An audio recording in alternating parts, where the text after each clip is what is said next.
আজকের বিষয় মৌলিক সংখ্যা বের করার সহজ নিয়ম।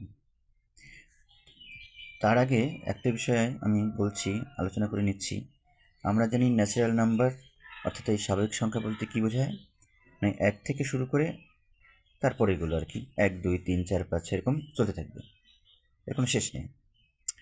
এবার আরেকটা জিনিস আমাদের জানতে হবে, এই যে স্বাভাবিক সংখ্যা ন্যাচারাল নাম্বার, এটাকে আমরা কীভাবে বলি যে মৌলিক সংখ্যা এবং যৌগিক সংখ্যা, ঠিক আছে?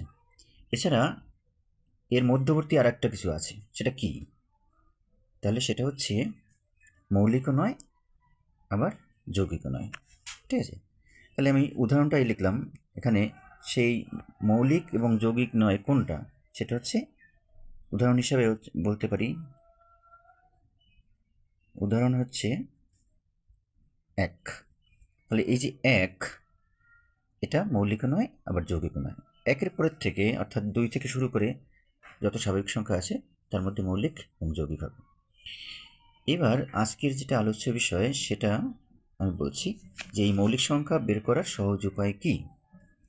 এর একটা সূত্র আছে, সেটা হচ্ছে 6n ± 1। তাহলে এর মাধ্যমে আমরা মৌলিক সংখ্যা বের করতে পারবো। তবে একটা জিনিস মাথায় রাখতে হবে, এই সূত্রের মাধ্যমে আমরা যেসব সংখ্যা পাবো সব কিন্তু মৌলিক সংখ্যা হবে না। অর্থাৎ এই সূত্রের মাধ্যমে সমস্ত মৌলিক সংখ্যা সংজ্ঞায়িত হবে না, কিন্তু সমস্ত মৌলিক সংখ্যা এই সূত্রের মাধ্যমে সংজ্ঞায়িত হবে, অর্থাৎ এই সূত্র দ্বারা সিদ্ধ হবে। তাহলে সমস্ত মৌলিক সংখ্যা, বা আরেকবার বলছি, সমস্ত মৌলিক সংখ্যা এই যে সূত্র, এই সূত্র দ্বারা সমস্ত মৌলিক সংখ্যা এই সূত্র দ্বারা সংজ্ঞায়িত হবে। কিন্তু সমস্ত মৌলিক সংখ্যা এই সূত্র কি, আমি কি আবার বলছি, সমস্ত মৌলিক সংখ্যা এই সূত্র দ্বারা সংজ্ঞায়িত হবে, কিন্তু এই সূত্র দ্বারা যেসব সংখ্যা পাওয়া যাবে সমস্ত কিছুই কিন্তু মৌলিক সংখ্যা নাও হতে পারে। এবার একটু কিছু আলোচনা করা যাক, তাহলে বোঝা যাবে বিষয়টা।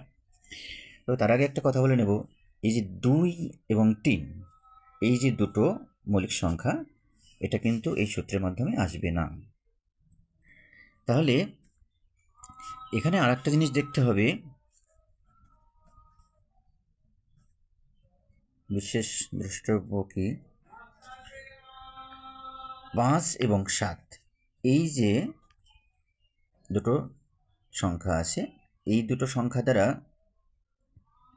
এই সূত্রের মাধ্যমে আমরা যেসব সংখ্যা পাবো সেটা যদি এই 5 এবং 7 দ্বারা বিভাজ্য হয়, অর্থাৎ ভাগ করা যায়, পুরোপুরি নিঃশেষে বিভাজ্য হয়, তবে সেটা কিন্তু মৌলিক সংখ্যা হবে না।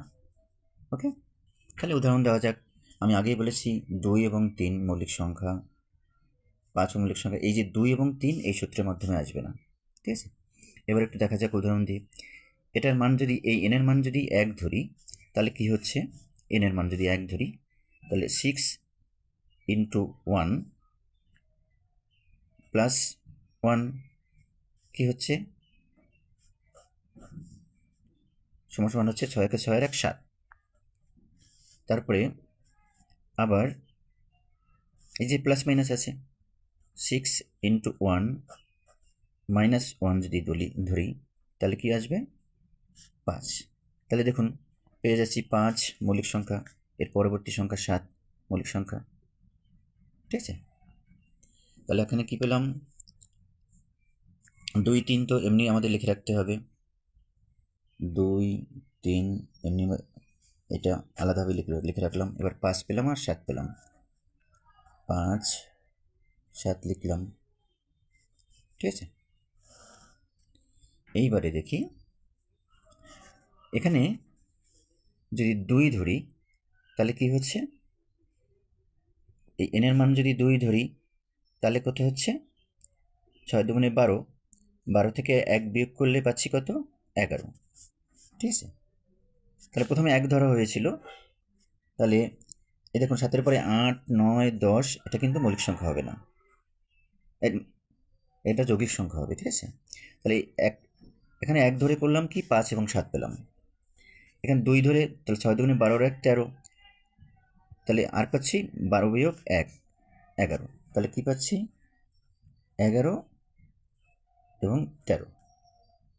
ঠিক আছে, এবার এখানে যদি 3 ধরি n এর মান, তাহলে 3 6 18, 18 থেকে 1 বিয়োগ করলে হচ্ছে 17, তাহলে এখানে পাচ্ছি 17, 18 সঙ্গে 1 যোগ করলে হচ্ছে 19, এখানে পাচ্ছি 19। আবার দেখুন এর মান যদি 3 পাই, 3 ধরি, 3 তো হলো,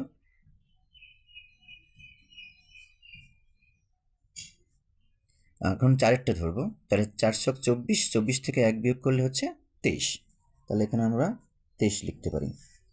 ঠিক আছে, আবার 24-এর সঙ্গে 1 যোগ করলে হচ্ছে 24-এর সঙ্গে 24 থেকে 1 বিয়োগ করলে আমরা 23 পাচ্ছি, তাহলে 23টা মৌলিক সংখ্যা।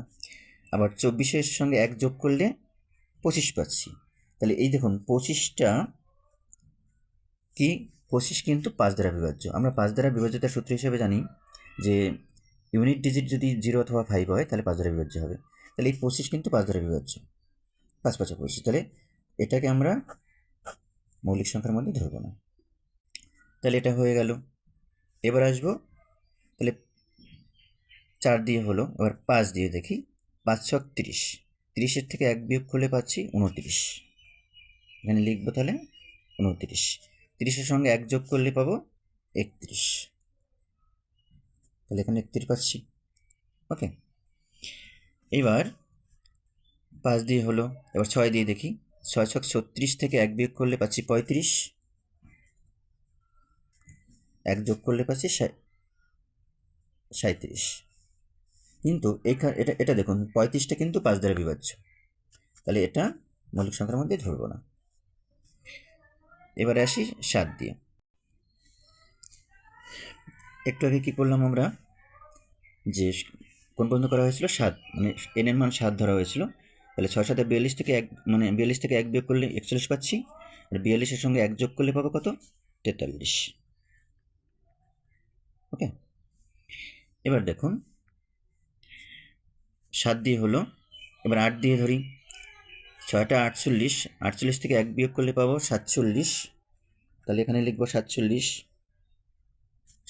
তাহলে 48-এর সঙ্গে 1 যোগ করলে পাবো 49। ঠিক আছে, 48-এর সঙ্গে 1 যোগ করলে পাবো 49, কিন্তু এই 49টা কিন্তু দেখুন এই 7 দ্বারা বিভাজ্য হয়, 7 7 49, ঠিক আছে, 7 7 49 হচ্ছে। আবার এখানে 35 5 দ্বারাও বিভাজ্য হয়, আবার 7 দ্বারাও বিভাজ্য হয়, এটা তো এই জন্য হয়নি, এখানে 25 5 দ্বারা বিভাজ্য, এই জন্য এটা মৌলিক নয়। 35 5 এবং 7 দ্বারা দুটো দ্বারাই বিভাজ্য, যার জন্য এটাও মৌলিক নয়। 49 দেখুন 7 দ্বারা বিভাজ্য, এটা তাহলে মৌলিক নয়, এটা তাহলে যৌগিকের মধ্যে পড়বে। তাহলে এবারে আপনাদের কাজ হলো, আমি তো এখানে 1 থেকে শুরু করে 50-এর ভিতরে কী কী মৌলিক সংখ্যা আছে সেটা বের করলাম। 1 থেকে শুরু করে 50-এর ভিতরে কী কী মৌলিক সংখ্যা আছে সেটা আমি বের করলাম। তাহলে আপনাদের কাজ হলো 51 থেকে শুরু করে 100-র মধ্যে যেসব মৌলিক সংখ্যা আছে সেটা আপনারা বের করবেন। ঠিক আছে, কমেন্টসে জানাবেন, তাহলে বুঝবো যে আপনাদের ভালো লেগেছে ভিডিওটা। আর যদি ভালো লাগে লাইক কমেন্ট শেয়ার করবেন, আমার চ্যানেলটি সাবস্ক্রাইব করবেন। ভালো থাকবেন আপনারা, সর্বশেষে বলছি আপনারা সবাই ভালো থাকবেন।